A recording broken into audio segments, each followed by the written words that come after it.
നമസ്കാരം. Raf talks ഫുട്ബോളിലേക്ക് ഏവർക്കും സ്വാഗതം. ഇംഗ്ലീഷ് പ്രീമിയർ ലീഗ് വമ്പന്മാരായ മാഞ്ചസ്റ്റർ യുണൈറ്റഡിനെ സംബന്ധിച്ചിടത്തോളം ഇത് വളരെയധികം ബുദ്ധിമുട്ടുള്ള ഒരു സീസണാണ്. നമുക്കറിയാം, ഒരുപാട് തോൽവികൾ അവർക്ക് ഈ സീസണിൽ ഏറ്റുവാങ്ങേണ്ടി വന്നിരുന്നു. പ്രീമിയർ ലീഗിൽ മാത്രമായി 14 തോൽവികൾ അവർ ഏറ്റുവാങ്ങിയിട്ടുണ്ട് എന്നുള്ളതാണ്. 8ാം സ്ഥാനത്താണ് അവർ ഫിനിഷ് ചെയ്തിട്ടുള്ളത്. ഇനി ഈ സീസണിൽ യുണൈറ്റഡിന് അവശേഷിക്കുന്ന ഏക മത്സരം അത് FA കപ്പ് ഫൈനലാണ്. ആ ഫൈനൽ വിജയിച്ചാലും ഇല്ലെങ്കിലും മാഞ്ചസ്റ്റർ യുണൈറ്റഡ് തങ്ങളുടെ പരിശീലകനായ എറിക് ടെൻ ഹാഗിനെ പുറത്താക്കും എന്നുള്ള റിപ്പോർട്ടുകൾ ഇന്നലെ വന്നിരുന്നു. ഇതിനോട് ടെൻ ഹാഗ് തന്റെ പ്രതികരണം അറിയിച്ചിട്ടുണ്ട്. താനത് കാര്യമാക്കുന്നില്ലെന്നും തന്റെ ശ്രദ്ധ മുഴുവൻ ഇപ്പോൾ ഉള്ളത് പ്രൊജക്റ്റിൽ മാത്രമാണെന്നാണ് ഇപ്പോൾ ടെൻ ഹാഗ് പറഞ്ഞിട്ടുള്ളത്.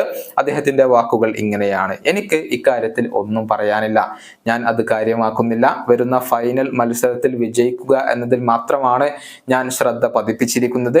ആ മത്സരത്തിന് ശേഷം ഞാൻ എൻ്റെ പ്രൊജക്റ്റിൽ ശ്രദ്ധ തുടരും. തീർച്ചയായും വരുന്ന ട്രാൻസ്ഫർ വിൻഡോകളിലെ ട്രാൻസ്ഫറുകളെ കുറിച്ച് ഞാൻ ചിന്തിക്കുന്നുണ്ട്.